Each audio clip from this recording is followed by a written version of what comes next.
Hello friends, good morning. आज मी बनवत आहे हेअर मास्क. तर जर या हेअर मास्कची रिझल्ट मला चांगला भेटला तर मी तुम्हाला तो मास्क नक्कीच शेअर करेल. मास्क चांगला उकळून घ्यायचा आणि व्यवस्थित असा गाळून घ्यायचा.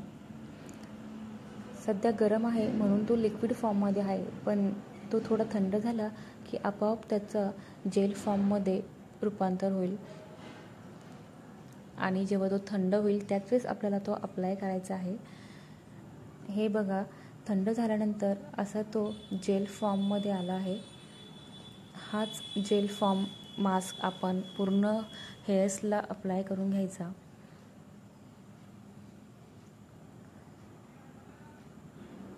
सगळ्या हेअर्सला लावून झाल्यानंतर थोडाफार तुम्ही उरला तर स्कॅल्पलाही लावू शकता. नंतर हेअर टाय करून घेतले.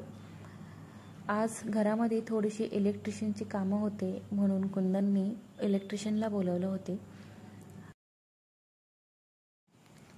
त्यांनी घरामध्ये काम सुरू केले. खूप दिवसापासून गॅलरीमध्ये आर्टिफिशियल लॉन टाकायची इच्छा होती, जी फायनली आज पूर्ण होत आहे. मी इलेक्ट्रिशियनकडनंच आर्टिफिशियल लॉन मागून घेतला. त्यांनीच तो व्यवस्थित असा फिक्स करून दिला. सगळी कामं झाल्यानंतर कॉफी बनवली. कॉफी घेऊन झाली आणि घरातली साफसफाईला पण सुरुवात केली, कारण इलेक्ट्रिशियनचे कामं असल्यामुळे ड्रिल मशीनही यूज झाली. खूप सारी धूळ झाली होती. आफ्टर मी हेअर वॉश करून घेतला. हेअर वॉश झाल्यानंतर हेअर्सला व्यवस्थित असे सिरम लावून घेतले. हेअर्सला थोडा तरी रिझल्ट वाटत होता, कारण माझे हेअर्स नॉर्मली ड्राय असतात, पण आज हलकेसे सॉफ्ट आणि शायनी झाले. त्यानंतर घरामध्ये छोटी छोटी कामं केल्यानंतर किती प्रसन्न वाटते हे आज गॅलरीमध्ये चहा घेताना समजले. खूप फ्रेश फील होत होते. नेहमीच गॅलरीमध्ये चहा घेते, पण आज जरा जास्तच फ्रेश फील होत होते, कारण चारी बाजूनी प्लॅन्ट्स आणि आर्टिफिशियल लॉन टाकला होता. नवीन नवीन तर खूपच छान वाटतं सगळ्या गोष्टी. संध्याकाळी प्रियांशला भूक लागली म्हणून बनवले होते बीट पराठा.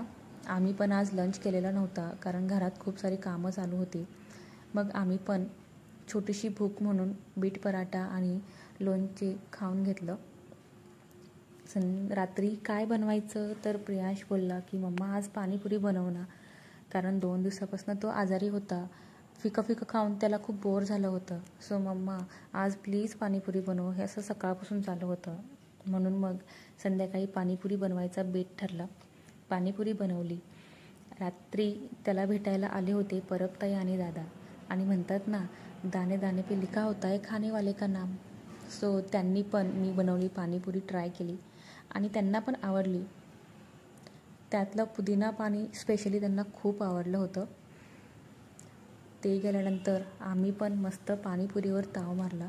प्रियांशला पण खाऊ घातली, पण थोडीशीच, कारण तो आत्ताच आजारपणातनं उठला होता.